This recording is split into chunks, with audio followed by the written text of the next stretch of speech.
So I'm having a chat with Daniel of Nothing More. How are you?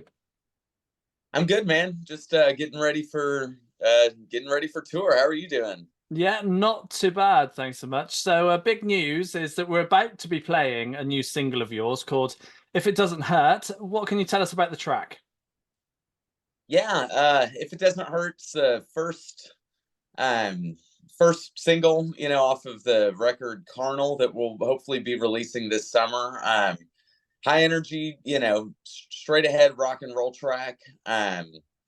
It's about the pain you feel or can feel when you let someone in and how badly that can go. But yeah, it's a song we're all pumped about. This record specifically, we're pumped about. We decided to not do all the production work ourselves and went with this amazing producer Drew Folk out of LA. And it's I think this is one of the coolest records we've ever done. So we're beyond excited for everyone to sink their teeth in and listen.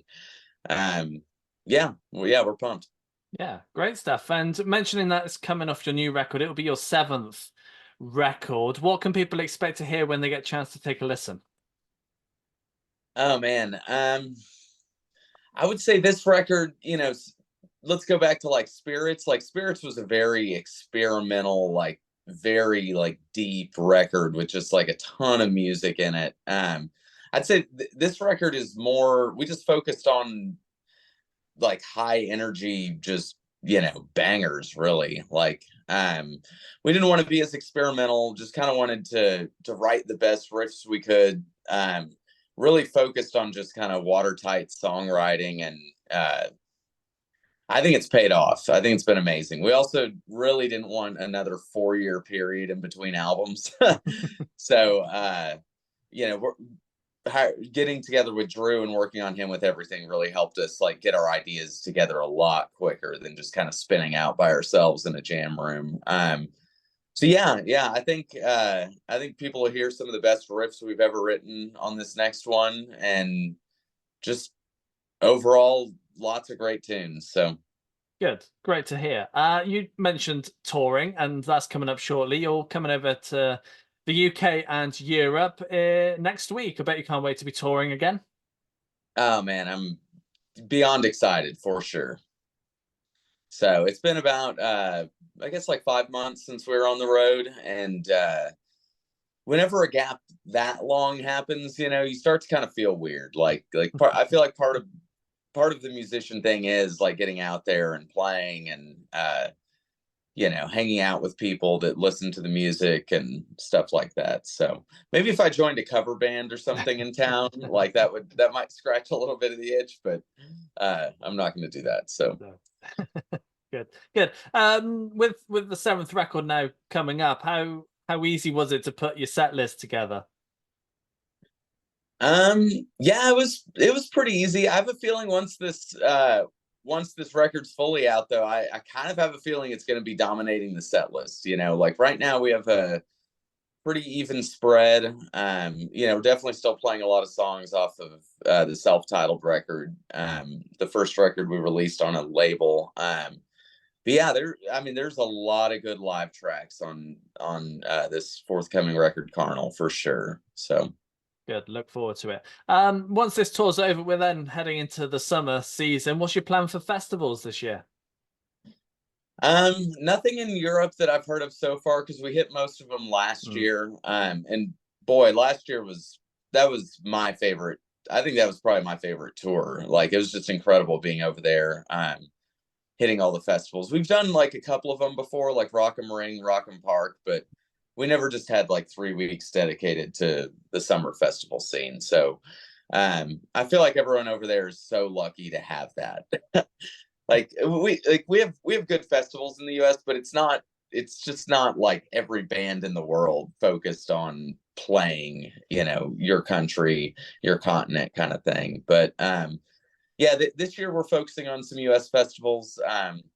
Trying to put a US tour together with Wage War, or it's being put together. It hasn't announced yet, but so yeah, we're off to the races. We plan on hitting the pavement hard from now until the end of the year. Hopefully, we can get something together to head back to Europe later in the year too. We're trying to see, you know, the first single just came out last week, so it's kind of time for to see what pieces start to fall into place. Yeah, for sure. Is there anywhere that you haven't toured yet that you want to get to at some point? Yeah, South America.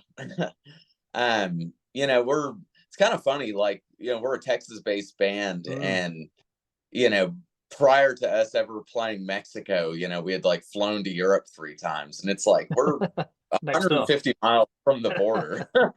We're very close. But yeah, like we've been to Japan a couple times, but it was just 2 one-offs. Like I'd really love to do anything in Asia. Mm. But yeah, I'd say South America and Asia pretty much. So Yeah, sounds good to me. I'd like to talk a little bit about the writing side of things as well. So for you guys, how do tracks normally start off? yeah, tracks will normally start. There's kind of a couple ways. Like um, a lot of times things start musically. You know, Mark will have a riff, or you know, Johnny will have some sort of programming idea.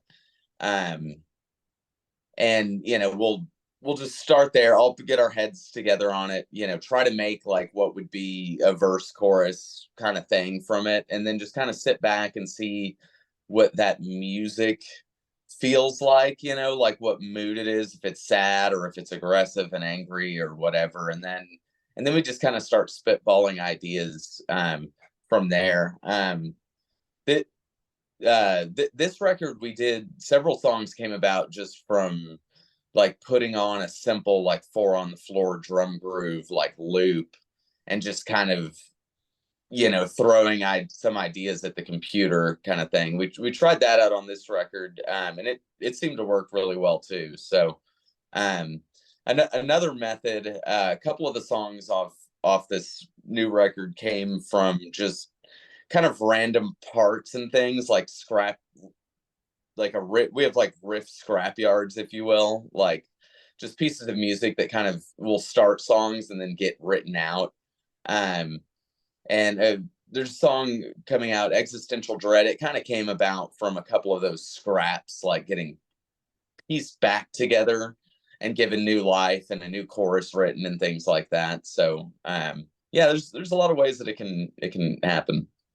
Yeah, good, good. It's been 20 years since the debut record come out. Is there plans for an anniversary shows or anything special like that? Man, I don't know. I don't know if we like to admit that we've been a band for that long, you know, because you know, the band started when we were so young, so we still feel like we're still a pretty young group of guys. But yeah, you know, it's crazy to think that more than half of my life has been dedicated to playing on a Mm, stage with these clowns. But I don't know. We'll see. We'll see. There's been a little bit of talk about it, but we really haven't put any energy into it. yeah, for sure. Daniel, it's been a pleasure having a chat with you. Yeah, it was great, Jim. Thanks for having me out.